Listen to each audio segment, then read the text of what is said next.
Om Swastiastu. Assalamualaikum warahmatullahi wabarakatuh. Salam sejahtera, Namo Buddhaya, Salam.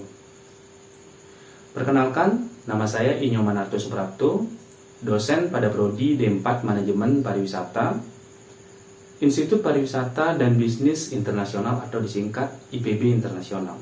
Saya sudah mengajar di IPB Internasional selama kurang lebih 5 tahun, di mana saya diangkat menjadi dosen dengan MIDN pada tahun 2018. Prodi D4 Manajemen Pariwisata atau disingkat D4 MKP memberikan saya mandat untuk mengampu mata kuliah perencanaan dan pengembangan destinasi pariwisata atau disingkat PDP. Hal ini sesuai dengan background pendidikan saya, yaitu pada perencanaan wilayah dan kota, dan juga pengalaman kerja saya selama lebih dari 5 tahun di bidang konsultan, khususnya perencanaan wilayah, dengan beberapa proyek yang sempat saya handle adalah penyusunan rencana tata ruang wilayah, kemudian penyusunan master plan destinasi pariwisata, termasuk juga penyusunan rencana induk pariwisata daerah atau disingkat dengan RIPDA. Pengalaman-pengalaman tersebut kemudian saya manfaatkan sebagai salah satu referensi atau bahan untuk menciptakan model pembelajaran yang kreatif, inovatif, dan berpusat kepada mahasiswa sebagai subjek pembelajaran itu sendiri. Hal ini sangat berguna di dalam pencapaian CPMK yang sudah saya susun sebelumnya dan merupakan turunan dari CPL yang sudah ditetapkan oleh Prodi, di mana CPMK untuk mata kuliah perencanaan dan pengembangan destinasi pariwisata adalah mahasiswa mampu mengidentifikasi karakteristik, kemudian potensi, permasalahan, dan juga mampu menyusun strategi dan rencana pengembangan destinasi pariwisata, serta mampu mempresentasikannya dengan sikap yang baik. CPMK ini kemudian saya turunkan menjadi 5 sub CPMK, dengan harapan ini dapat mempermudah proses pembelajaran, baik itu pada sisi pemberian materi, kemudian capaian-capaian yang ingin didapatkan ke masing-masing sub CPMK, termasuk juga bagaimana proses evaluasinya. Model pembelajaran yang ditetapkan pada mata kuliah PDP ini mengkolaborasikan antara teori dan praktek, di mana dari 16 kali pertemuan akan dilaksanakan 3 kali praktikum, di mana 2 kali kita akan mengunjungi destinasi pariwisata, kemudian 1 kali kita akan melakukan guest lecture, baik itu dengan mengunjungi destinasi atau pengelola yang kemudian memberikan kuliah tamu, ataupun kita bisa mengundang narasumber yang memiliki background atau pengalaman mengelola destinasi pariwisata untuk memberikan pengalaman mereka atau insight mereka terhadap strategi atau model pengelolaan yang mereka lakukan.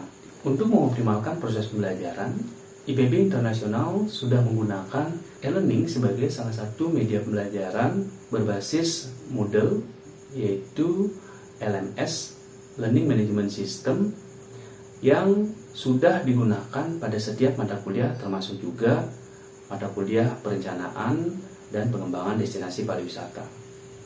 LMS ini sangat membantu proses pembelajaran karena setiap materi, baik itu dalam bentuk buku, dalam bentuk artikel jurnal, ataupun video pembelajaran atau voice note, itu bisa diupload ke dalam LMS yang nanti bisa diakses dan tersimpan sebagai database di dalam sistem tersebut. LMS ini memberikan kemudahan tidak hanya pada mahasiswa untuk mengakses materi, tetapi juga memberikan kemudahan kepada dosen di dalam proses pembelajaran, karena setiap aktivitas, baik itu proses pembelajaran, baik itu evaluasi, terekam dan sangat memudahkan bagi dosen pada proses administrasi kemahasiswaan. Berikut saya tampilkan video proses pembelajaran di kelas untuk mata kuliah perencanaan destinasi pariwisata, khususnya pada sub materi konsep dan teori perencanaan. Oke, selamat pagi. Selamat datang di mata kuliah perencanaan destinasi pariwisata. Hari ini kita akan membahas teori dan konsep perencanaan. Kita sudah bahas minggu lalu bagaimana alur perkuliahan kita di sini. Masih ingat? Masih ya. Jadi hari ini kita fokus pada CPMK 1, mampu menjelaskan pengertian perencanaan, konsep perencanaan dan proses perencanaan dengan benar. Jadi kita di situ. Untuk CPMK ini ada 2 kali pertemuan, sebetulnya harusnya di minggu 1 dan minggu kedua. Nah hanya saja di minggu 1 kan kita fokus ke penjelasan LTS, kemudian kontrak perkuliahan, sehingga kita hampir nggak bahas tentang perencanaan, kan seperti itu. Nah jadi kita fokus di sini. Nah sedikit saya merimain lagi apa yang akan kita lakukan selama 1 semester ya. Kita ada 5 CPMK. 1, kita memahami tentang teori perencanaan. 2, kita sudah masuk ke identifikasi komponen destinasi pariwisata. Kemudian 3, kita mengidentifikasi dampak. Ini ada dampak yang kita identifikasi di minggu ke-5 ke-7. Nah kemudian kita evaluasinya UTS di minggu ke-8. Nah seperti yang saya sampaikan sebelumnya, di minggu ke-8 ini UTS-nya nanti bukan dalam bentuk esai, tes tulis atau objektif, tetapi nanti adalah presentasi tugas dari praktek yang pertama di minggu ke-5. Jadi praktek kita minggu ke-5.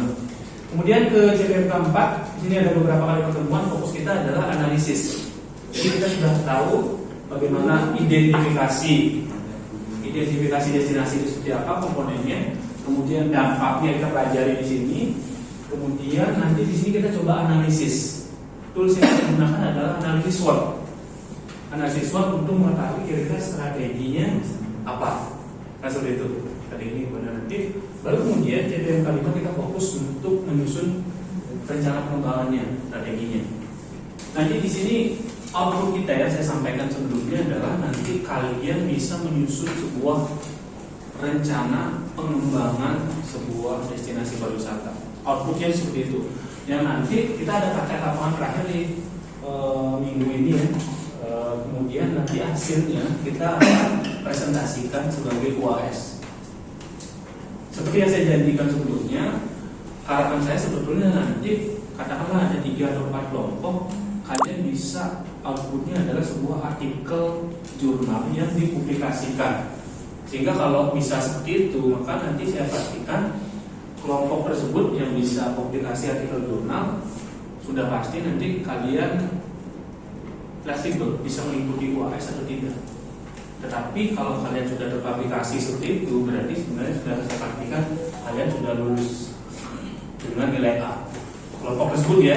Jadi nanti kalau mau ikut boleh, kalau mau nggak ikut juga nggak apa-apa. Artinya saya berikan keluasan pada kalian seperti itu. Cukup jelas ya? Iya. Itu. Nah, di sini nanti outputnya ada 2 sebetulnya ya. Di perencanaan ini ada 2. Saya sebutkan kemarin. Jadi kalau kita berbicara planning, ada 2 namanya. Yang pertama adalah non spasial, yang kedua adalah spasial. Ada yang pernah dengar kata spasial? Kata spasial? Enggak. Maka saya kasih dulu di sini. Spasial itu artinya ruang. Berarti ini adalah non ruang. Ini ruang kan itu. Non ruang itu keluar di SWOT, udah pasti keluar di strategi. Jadi di SWOT itu kan outputnya strategi kan. Misalnya kalian ambil sebuah destinasi, misalnya desa wisata Taro. Temanya adalah katakan strateginya pengembangan desa wisata edukatif yang berkelanjutan. Seperti itu contohnya. Ini kemudian keluar menjadi program, kan seperti itu. Programnya ada apa? Banyak. A dari sisi atraksi, 1, 2, 3. B dari sisi akses, dan seterusnya. Gitu. Hasil ini misalnya, contohnya ini program. Kira-kira mudah nggak dipaham? Kalau misalnya setuju strateginya mudah nggak dipaham? Atau susah? Atau gimana?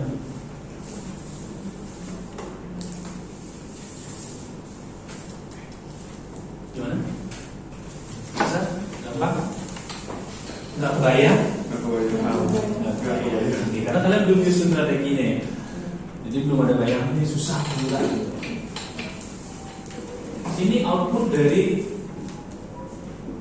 non spasial. Jadi strategi rencana pengembangan seperti ini. Saya berikan aja bayangan kalian. Nanti outputnya adalah ini strateginya, kemudian programnya sendiri. Nah, kemudian ada yang kedua. Yang kedua adalah berupa spasial. Minggu lalu sudah sempat saya singgung. Yang kedua adalah spasial. Spasial itu keruangan. Bagaimana kemudian program ini bisa diterjemahkan ke dalam bentuk yang lebih mudah kita pahami. Misalnya kita tuangkan program ini ke dalam peta. Karena ini desa wisata Taro gitu. Oh, ini persawahan, kemudian ini hutan, misalnya, kemudian ini permukiman, misalnya, kemudian ini katakanlah daerah aliran sungai, ini misalnya kebun, gitu. Nah kemudian dari sini kita coba tuangkan program tadi, misalnya atraksi, programnya adalah penataan jalur trekking ke persawahan. Ini persawahan dia. Ya. Ini dari sini kita ada jalur trekking di sini. Penataan jalur trekking. Kemudian dari sisi akses, misalnya peningkatan kualitas jalan. Lalu ini di jalan ya, kemudian di jalan di sini. Ini peningkatan kualitas jalan. Kemudian dari sisi misalnya atraksi masih melakukan pengembangan atraksi konservasi gitu misalnya, ini penataan konservasi dan sebagainya. Maka menjadi berbeda secara tampilan, secara isi kan sama sebenarnya, isinya sama, rencananya ini, tetapi secara tampilan biasanya orang akan lebih mudah paham ke sini. Karena kita tahu jalur trekkingnya yang mana sih. Kalau di sini kan ada jalur trekking, kita membayangkan jalur trekking yang mana gitu. Tetapi ketika dalam bentuk peta kita sudah tahu, oh jalur trekkingnya menuju situ permukiman yang utara, di sebelah rumahnya Pak Gelbuk gitu misalnya, kemudian sambil mengambil karir langsung bangun. Kita kebayang lokasinya, kemudian kebayang bentuknya seperti apa. Oh panjang juga ini. Tapi kalau di sini kita nggak tahu. Walaupun misalnya disebutkan 5 kilo atau berapa, tapi kalau di sini kita kebayang, karena tahu ruangnya, tahu lokasinya, tahu. Kita membayangkan, panjang juga. Berarti kalau daerah sini kita bisa melihat A, B, C dan sebagainya. Begitu juga dengan yang lainnya. Maka biasanya di dalam ini kita selalu mencoba untuk mengkolaborasikan antara spasial dan non spasial. Nanti memudahkan kalian dua hal. Memudahkan kalian ketika kemudian menyampaikan, kalian nggak harus buat narasi panjang seperti itu ya, tetapi cukup sampaikan ini aja. Mudah buat kalian, tidak harus menghafalkan begitu banyak. Karena kalau yang ini kan bisa mudah kita hafalnya, karena ada ingatan, ada gambaran, kemudian narasi yang coba kita tuangkan di situ. Ini kan jauh lebih mudah. Kalian mudah presentasi, audiens mudah untuk menangkap maksud kalian, begitu. Nah saya bilang, presentasi itu bukan membaca, itu. Ada kemudian gitu. Kalau kalian kemudian punya output seperti ini dibawa misalnya ke sebuah PowerPoint, maka nanti tampilannya adalah peta dengan keterangan-keterangan tertentu, tulisan-tulisan tertentu. Maka kalian nggak akan baca, nggak mungkin baca, kalian cuma ya lihat lirik, oh gitu. Atraksi habis ini sebagainya. Kalian nggak jelasin sisanya. Memudahkan kalian untuk mempresentasikan, sehingga satu, kalian terlihat sangat memahami apa yang kalian bawa. Yang kedua, audiens juga seperti itu. Dia akan jauh lebih mudah menangkapnya nih. Ini terbukti. Jadi beberapa kali misalnya kakak kelas kalian ya, penelitian lapangan pariwisata PLT, kemudian dipresentasikan di auditorium pun dalam bentuk tulisan narasi seperti ini. Mereka kadang-kadang tidak mau menangkap. Karena biasanya kan jarang mereka tuh baca paper yang tebel itu kan jarang ya. Paling pas presentasi aja coba didengarkan. Dan itu pun biasanya terbatas yang mampu mereka tangkap. Tulisan sebanyak itu nggak mungkin bisa skip, aja ngobrol, skip dan sebagainya. Mereka nggak tahu apa sih yang pernah dibuat di desa saya. Padahal budanya Pak Kepala Desa, Pak Darwis. Nggak kebayang sama mereka. Nah sehingga dengan model seperti ini dia akan jauh lebih mudah nangkap. Kenapa? Karena dia punya wilayah, dia udah hafal tempat-tempatnya. Rumahnya Pak Kadus A, Pak Kadus B, Kadus C, sawahnya di mana dan sebagainya mereka hafal. Jadi kalau dibuat seperti ini, mereka langsung nangkap. Gak perlu tulisan banyak, gak paham. Sehingga memberikan masukan itu mereka akan jauh lebih mudah. Oh, saya kurang tepat tuh kalau jalur trekkingnya di sini, misalnya. Karena di sana Pak ada apa-apa dan sebagainya. Mereka lebih paham. Jadi target dan tujuannya seperti itu. Kenapa kemudian biasanya dalam planning kita mencoba untuk ada yang namanya spasial dan non spasial planning. Jadi ya. Sampai sini saya menangkap ya. Oke. Itu sedikit sebenarnya pengantar. Nah yang akan kita bahas sebetulnya nanti ada 5 bagian di sini ya. Yang tahu akan selesai hari ini atau enggak. Tapi paling tidak pembahasan terkait dengan teori dan konsep perencanaan itu ada konsep planning, development, planning versus dan planning konsep. Itu. Kita akan mulai dari sini dulu, kemudian nanti lompat ke planning versus reality untuk mempercepat proses. Tourism planning. Di sini ada 3, tourism, development, dan planning. Tourism biasanya sudah sering sekali lah di berbagai mata kuliah pasti sudah disebutkan. Tapi saya coba ngambil satu saja ini dari teorinya disiplin. It is consists of multidisciplinary field. Kira-kira apa maksudnya? Masih ingat kan? It's not discipline, but consists of multidisciplinary field. Apa kira-kira maksudnya apa sih? Multidisciplinary field ini? Ada yang bisa bantu?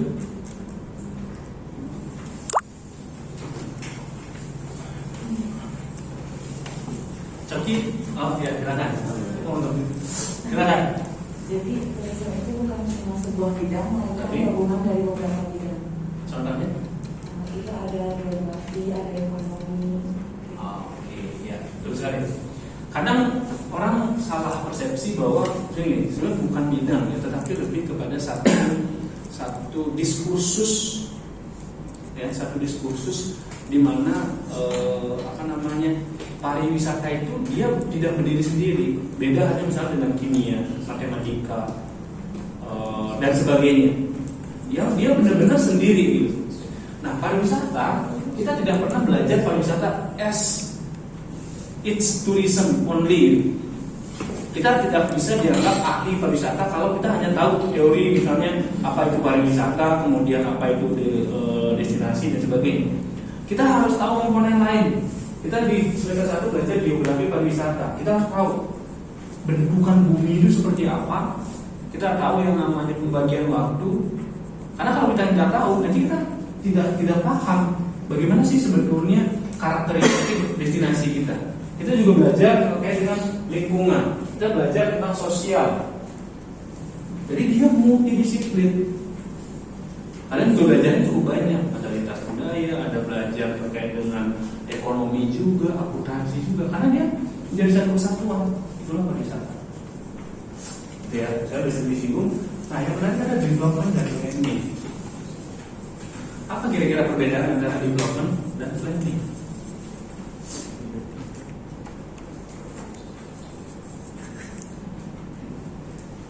Apa nih? Ada yang bisa jelasin? Kira-kira Development dan planning itu apa sih?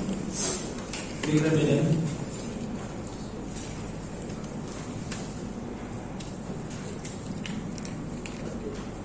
Development itu apa?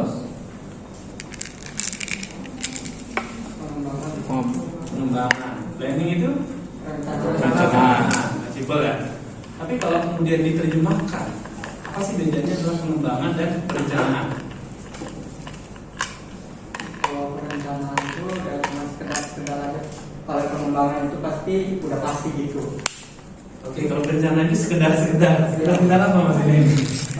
Ya, kurang jelas gitu. Oh, kurang jelas. Kalau pengembangan jelas. Ya, kan udah disusun dari planningnya gitu. Kalau planning kan sekedar. kalau planning itu kan kayak jadi enggak gitu. Oh, gitu. Planning itu nggak jadi. Masih Ini karena terbiasa gini kayak ini janjian, ayo nonton bareng teman-teman. Oh nggak jadi. Wacana apa? Kayak gini deh. Kebanyakan wacana gitu. Iya, jadi rencana itu sesuatu yang kebanyakan wacana gitu. Sekedar gitu. Iya. Nah, kayak gini. Ada yang lain? Apa sih kira-kira perbedaan antara perencanaan dan pengembangan? Tadi Coki bilang perencanaan itu sekedar, pengembangan itu udah pasti nih mau ngapain gitu ya kira-kira ya. Setuju nggak dengan Coki? Sedikit. Lainnya? Ada yang lain?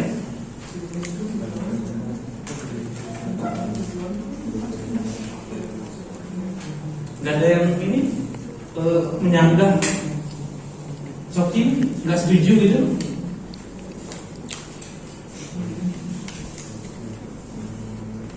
Oh, setuju semua sama Coki?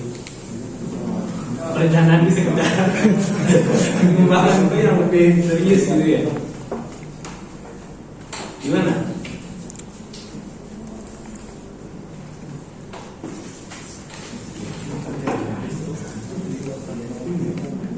Ada?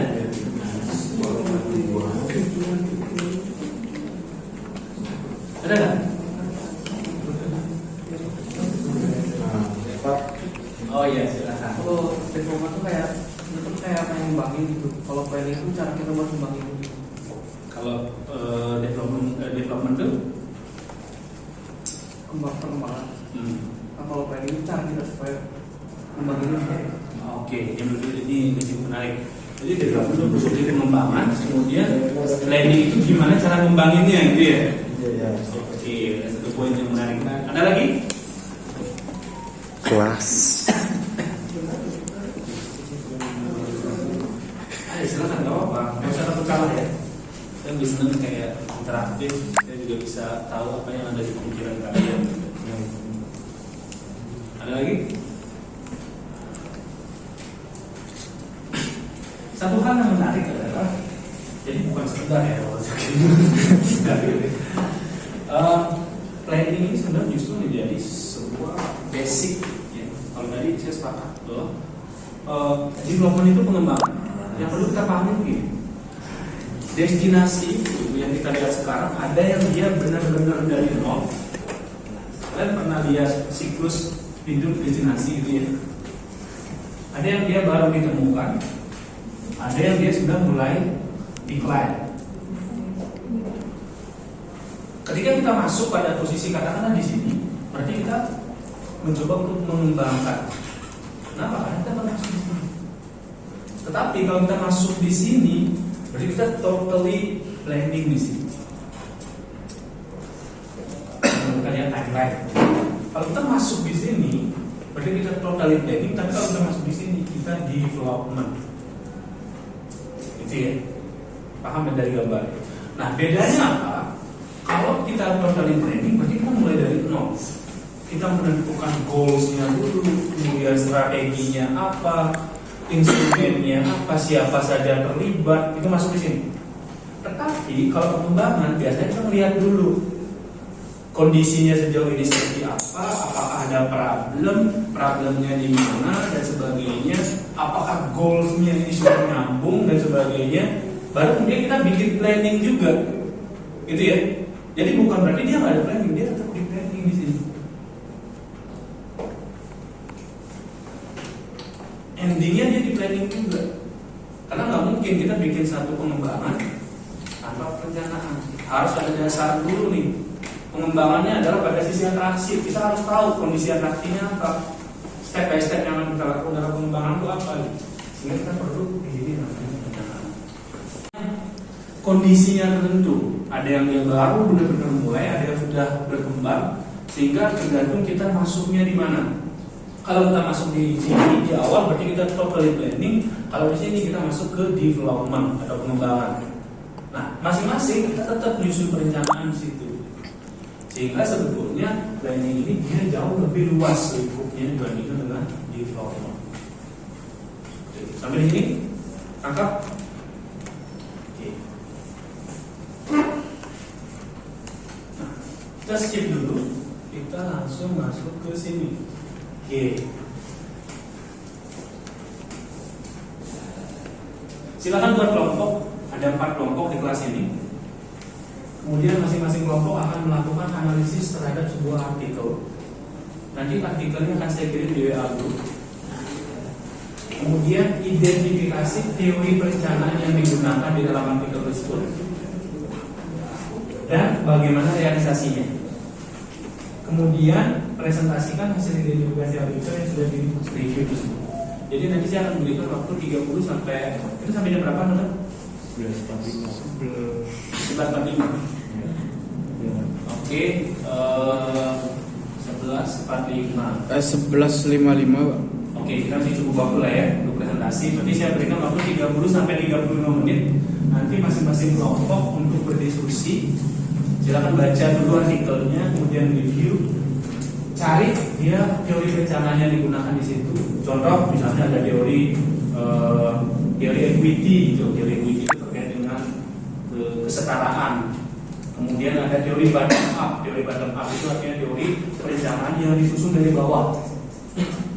Misalnya teori kedua misalnya Pokdalis gitu ya, dia rapat sendiri kemudian menentukan apa yang akan dilakukan di destinasi. Itu bottom up. Kalau top down itu misalnya dia destinasi sudah ada Pokdalis, tapi yang nyusun adalah dinas pariwisata, itu namanya top down. Dari atas dia sudah dikasih perencanaan. Ada juga teori rasional. Teori rasional itu artinya teori di mana kita menyusun sesuatu berdasarkan rasionalitasnya. Misalnya di kelas ini panas gitu misalnya ya, tidak ada AC, kita butuh AC, itu rasional namanya, sesuai dengan kebutuhan rasionalitasnya. Di situ ada yang kurang jelas dari tugas ini? Silahkan ditanya dulu sebelum saya kirim ke WhatsApp group untuk masing-masing artikel. Kelompok 1 dapat apa? Pembangunan dalam teori perencanaan Desa wisata. Oke. Surabaya. RTH di Surabaya ya. Oke. Dapat teori equity dalam Equity. ya. Oke. Satu teori aja deh. Kelompok 3 dapat apa? Analisis keberhasilan. Desa wisata Langgeran.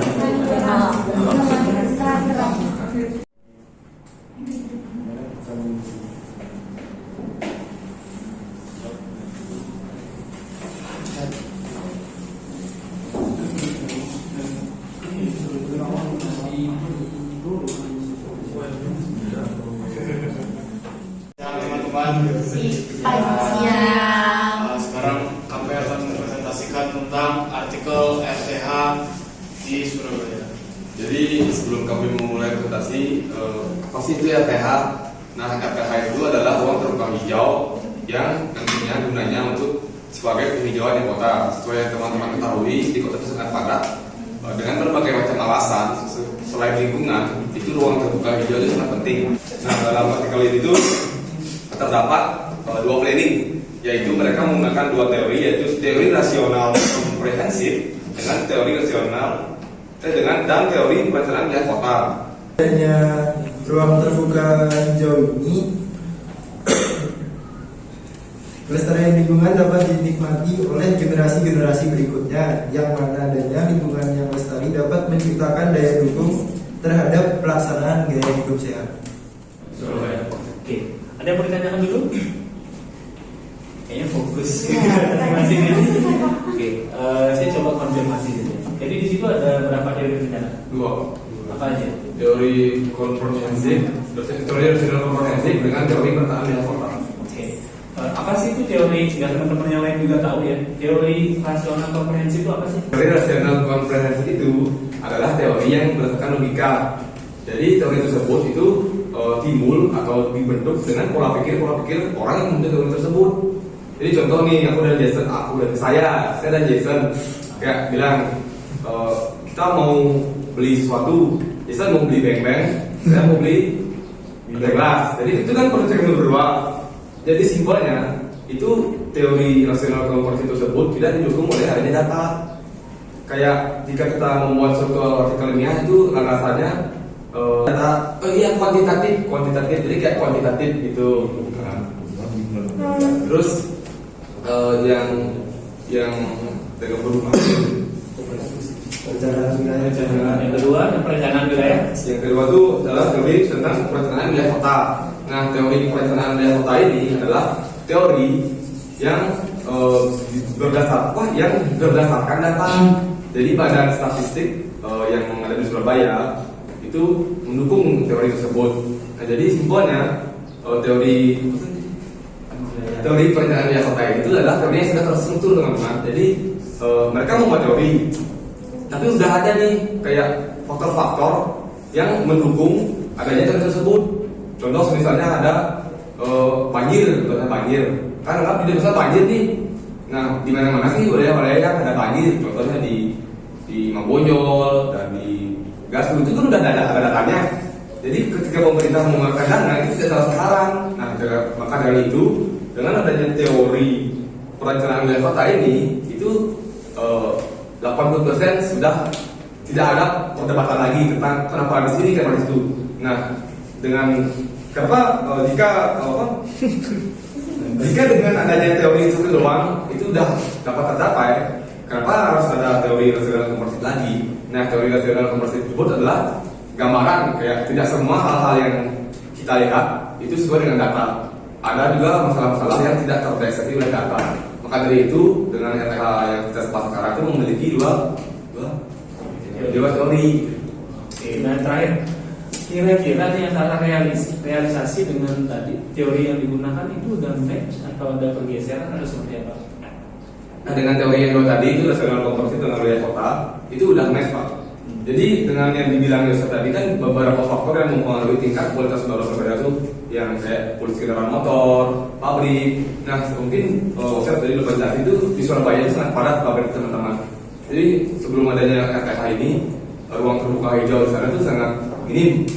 Nah, maka dari itu yang dibilang Jason tahun 2019 itu ada undang-undang bahwa 30% dari 20% wilayah kota sama 10% wilayah hutan lindung itu wajib diadakan di Surabaya. Jadi dengan berdasarkan tahun 2019 itu kemunculan juga pandemi, jadi dibahas di artikel itu mereka menghapusnya, Pak, dengan berdasarkan dua teori tersebut. Jadi yang dibilang tadi boleh yang bikin terbaik itu kan? Oh, yang terbaik itu ada Taman Bungkul yang dinobatkan sebagai Asia Landscape Awards yang pada tahun 2013. Itu pertama kali Indonesia mendapatkan penghargaan itu. Ya, terus juga dengan adanya ruang terbuka hijau ini tuh suhunya tuh kayak turun 2 derajat Celcius gitu. Yang tadinya 30 derajat Celcius menjadi 28 derajat Celcius. Jadi ada dampak positifnya bagi lingkungan, bagi kota Surabaya juga. Untuk mencari ekuitas sosial dalam penghargaan yang mereka harapkan dalam berkinerja. Teori keadilan mengasumsikan bahwa kita menginginkan keadilan. Selain itu, dalam artikel ini juga membahas tentang prinsip equity theory, di mana orang merasa puas atau tidak puas tergantung dari apa yang dirasakan oleh penerima program pembangunan.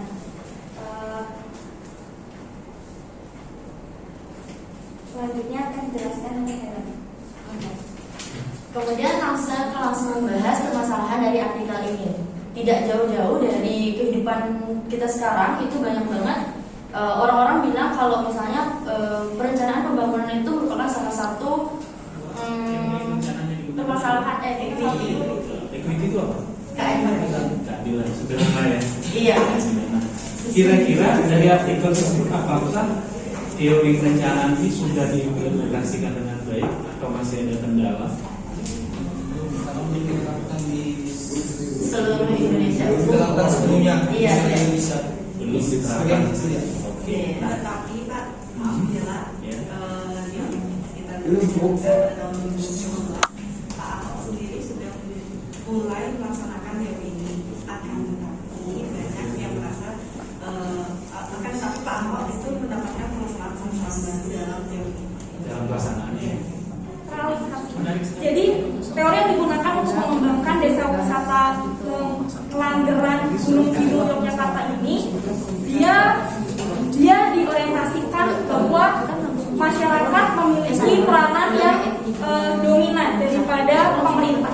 Jadi balik lagi ke kesadaran masyarakat untuk mengembangkan desanya. Dan sistem yang radikal itu juga mengutamakan kebebasan organisasi, dalam hal ini organisasi di desa tersebut. Seperti contohnya organisasi pemuda mungkin yang di desa atau Pomdawis salah satunya. Dan juga sistem desentralisasi ini itu dia yang radikal. Nah, kenapa kemudian kalian membuat kesimpulan bahwa dia menggunakan teori bottom-up radikal? Menggunakan bottom-up karena yang mereka pusatkan itu bukan pemerintah atau dinas pemerintah, tapi lebih ke masyarakat yang langsung yang akan bersentuhan nantinya dengan pariwisata secara langsung. Radikalnya karena masyarakat, karena semuanya itu dipusatkan ke masyarakat, jadi masyarakat punya kendali, istilahnya punya kendali dan kebebasan untuk mengembangkan desanya sesuai dengan apa yang mereka butuhkan dan apa yang mereka rasakan. Mana teori up-down itu teori yang disusun oleh pemerintah lalu diturunkan ke masyarakat dan diterapkan oleh masyarakat sekitar. Dan yang lagi satu, mereka memakai teori bottom up, di mana setelah mereka berkembangnya pembangunan desa wisata mereka menggunakan teori bottom up yang mereka susun oleh kerjasama di desa lalu dipublikasikan ke pemerintah dan disetujui oleh pemerintah. Setelahnya kalian saya. Untuk permasalahannya atau berbagai permasalahan di tingkat desa, kecamatan dan kabupaten kota dapat diinput dan kemudian dirumuskan solusinya. Karena musyawarah tingkat desa peran masyarakat merupakan faktor terpenting untuk perencanaan desa wisata yang akan dikembangkan. Selain itu, pendekatan bottom up planning juga merupakan suatu yang sebagai penutup di kelas ini. Hari ini kita sudah belajar terkait dengan teori dan konsep perencanaan sebagai dasar nanti ketika kita berbicara perencanaan destinasi dan pengembangan destinasi pariwisata. Itu adalah core kita. Sehingga harapan saya nanti kalian sudah ada sedikit bayangan sebenarnya perencanaan seperti apa, kemudian konsep-konsep yang bisa dibawa itu. Tadi ada 4 ya, kalau saya perhatikan ya. Saya akan coba ulas satu persatu. Tadi yang pertama ada membahas terkait, saya dari paling belakang aja. Dia mengambil bahwa ada teori yang namanya top down dan bottom up planning. Nah, kira-kiranya apa? Saya memberikan penyegaran bahwa ketika kita bicara top down, top itu atas, down itu ke bawah. Artinya arahnya itu dari atas ke bawah. Atas ke bawah ini biasa kita asosiasikan terkait dengan struktur hierarki pemerintah. Artinya apa? Let's say tadi kasusnya adalah desa wisata. Dia punya potensi bagus, ya. Dia punya sumber daya yang bagus, tetapi masyarakatnya tidak aware bahwa itu bisa dikembangkan. Maka kemudian diambil alih oleh pemerintah. Wah, ini saya buatkan saja nih dokumen perencanaannya, anggarannya dan sebagainya. Dia yang susun. Nanti hasilnya masyarakat tinggal pakai. Itu namanya top down. Nah, biasanya problemnya pada sisi top down apa? Ketika kita berbicara planning top down, biasanya yang jadi problem adalah aspirasi masyarakat itu nggak ada. Dia cuma terima saja. Jangan-jangan misalnya perencanaan itu nggak sesuai dengan karakter kita. Padahal kita inginnya pariwisata yang agro itu misalnya, ternyata yang dibuat adalah pariwisata yang hedon. Walaupun kecil sekali kemungkinannya, tapi hal-hal tersebut bisa terjadi, sehingga takutnya adalah masyarakat dia tidak siap, tidak mampu menerima apa yang direncanakan di pusat dengan apa yang menjadi karakternya dia. Itu problemnya kalau top-down. Sehingga kadang-kadang ada yang dia dikolaborasikan, perencanaannya disusun dari atas, gitu ya. Yang disusun misalnya apa, dinas pariwisata, karena seperti itu. Kemudian dia kerjasama dengan Pokdarwis, dengan masyarakat. Dari sisi apa? Dari sisi data. Tolong bantu saya, Pokdarwis rapat dengan masyarakat, diskusi kira-kira potensinya apa, mau dikembangkan sebagai apa. Maka di situ dia sudah masuk pada ranah bottom up. Tadi sudah kelompoknya Pak, Angelina ya. Dia bottom up. Jadi kalau bottom up itu apa? Jadi semua proses pengambilan keputusan, menentukan tujuan dan sebagainya dilakukan pada ranah masyarakat. Jadi Pokdarwis kemudian menginisiasi masyarakat, ayo kita bangun desa wisata kita. Maka di sana ada proses identifikasi tujuannya apa. Yang ini kemudian disampaikan ke pemerintah. Karena yang musuh kan si pemerintah nih. Maka di situ terjadi yang namanya kolaborasi. Ada top down dari pemerintah, bottom up dari masyarakat. Jadi itu yang paling sering yang kita lihat di masyarakat di Indonesia. Kemudian tadi kalau nggak salah kelompoknya Noda tadi rasional Komprehensif. Rasional, komprehensif dan tata ruang. Nah, ini menarik. Kalau rasional komprehensif ini lebih bersifat pada rasionalistik, logika, logis. Misalnya gini, di sana panas berarti dia butuh banyak pohon, kan seperti itu. Jadi dia sifatnya keterkaitan, keterhubungan antara satu dengan yang lainnya. Kenapa kamu menanam pohon? Kenapa kamu mengembangkan RTH? Karena di sana panas, karena di sana banyak polusi. Dan seperti yang Noda bilang, biasanya dia lebih bersifat kasuistis, ada hubungan timbal balik. Nah, ini tidak bisa dibangun sendiri seperti itu. Maka dia menambahkan di situ namanya teori perencanaan wilayah dan kota. Sebagai dasar, misalnya gini, kalau karena dia butuh RTH, berapa sih butuh RTH-nya? Kan harus ada data di sini kan. Di mana diletakkan RTH-nya? Maka itu butuh data. Gak bisa hanya sekedar, oh iya, di sana butuh RTH 30%. Pertanyaan, di mana 30% ini? Kan seperti itu. Maka disinilah perlu didukung tadi data-data tadi lewat perencanaan wilayah kota. Jadi di mana misalnya persebaran penduduk paling banyak, berarti di sana harusnya paling banyak jumlah RTH-nya. Di mana misalnya produksinya paling banyak, berarti paling enggak di sana daerah pabrik katanya tadi penilaian. Berarti paling enggak harusnya daerah pinggir kawasan pabrik itu dibangun semacam green belt. Jadi RTH yang berupa sabuk seperti itu sehingga polusinya ini tidak menyebar ke kawasan-kawasan lain, ke permukiman dan sebagainya. Artinya apa? Di situ sudah terjadi keterhubungan, rasionalnya masuk, tetapi sesuai kebutuhan ada data pendukung yang real yang digunakan untuk menyusun pengembangan kota di sana lebih baik. Kemudian yang terakhir tadi ada equity. Ini menarik. Equity seperti saya sampaikan, equity ini sangat ideal secara konsep tetapi sangat pragmatis secara realita. Karena hampir tidak terjadi. Mungkin skala-skala yang besar oke lah ya, misalnya seperti ada BPJS, kemudian pendidikan gratis sampai 9 tahun dan sebagainya ada konsep besarnya. Tetapi pada skala-skala mikro ini kerap kali susah diimplementasikan. Susah. Contoh saja misalnya begini, ketika saya misalnya punya om itu misalnya di katakanlah di dinas dan sebagainya, anak saya nggak dapat sekolah, biasa ada kecenderungan saya kan ngomong kan, bantu kan anak saya sekolah di sini. Artinya apa? Secara equity itu udah nggak benar sebenarnya. Kenapa? Karena harusnya misalnya anaknya si A yang masuk, tetapi karena saya masuk, jatahnya dia hilang. Keadilan buat dia nggak ada. Jadi itu secara konsep dia sebenarnya bagus dan menarik, tetapi secara realita pragmatisnya pada kondisi mikro itu nggak terjadi. Artinya apa? Boleh saja kita coba menuangkan itu sebagai satu konsep perencanaan, tetapi akan sulit sekali diimplementasikan pada ranah mikro. Jadi seperti itu.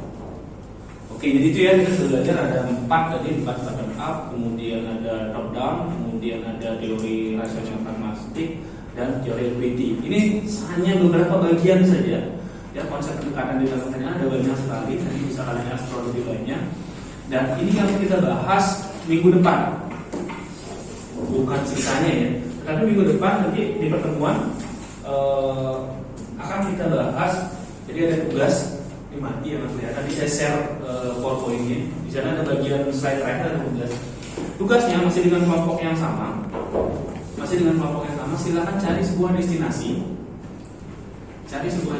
Kemudian buatlah sebuah skenario perencanaan. Jadi skenario perencanaan itu artinya misalnya kalian pilih, saya pilih Pak destinasinya Desa Wisata Karo gitu misalnya.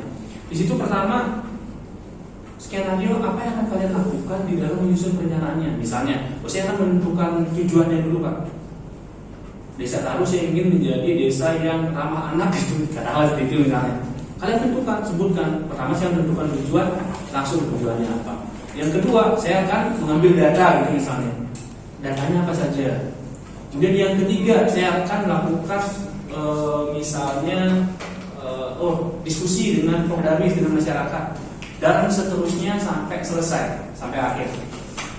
Gitu ya, buat semacam skenario di mana saja boleh, tapi ingat dibuat per kelompok, kemudian buat prosesnya, dan yang paling penting adalah masukkan satu konsep perencanaan. Tadi kan ada perencanaan bottom up, top down, kemudian rasional, equity, tata ruang dan sebagainya. Silahkan, kalian boleh pilih yang mana saja, tetapi ada prosesnya, ada skenario, kemudian ada konsepnya.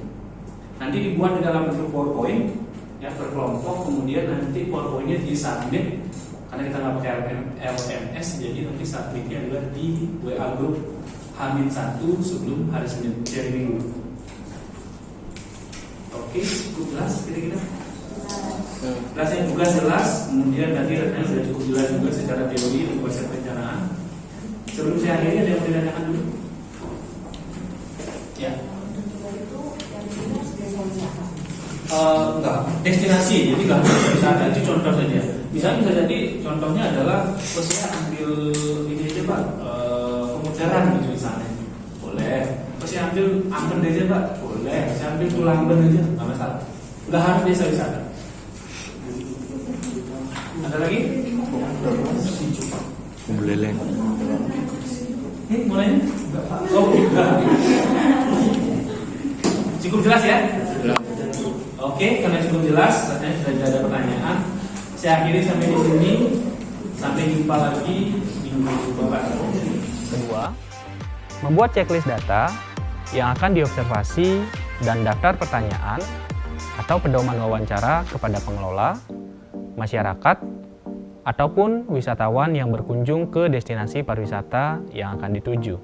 Checklist dan pedoman wawancara ini sekaligus juga bisa berfungsi sebagai guideline dalam proses observasi pada sebuah destinasi pariwisata. Ketiga, menyiapkan alat-alat yang diperlukan untuk observasi seperti kamera, alat tulis, dan kebutuhan lainnya yang dirasa perlu saat melakukan observasi di lapangan dan dijelajahi.